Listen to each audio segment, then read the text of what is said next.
এটার দরজা ওপেন করা যায়। ওকে, গাড়িটা খুবই সুন্দর। আর এখানে লেখা আছে 63। ওকে, আমি অন করে আপনাদের ডোর খুলে দেখাই।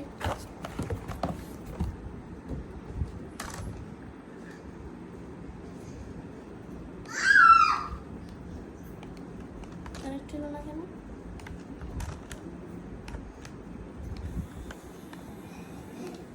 ওয়াও, আর যখন ডোর ওপেন হয় ভিতরে একটা রেইনবো লাইট জ্বলে না, পুলিশ লাইট টাইপের। ও ভাই, পিছনে দেখেন ইঞ্জিন আছে, এটা V12 ইঞ্জিন। ওকে, এটা ক্লোজ করে দেই। ওকে, এটা একটু পরে আমি ড্রিফটিং করে দেখাবো।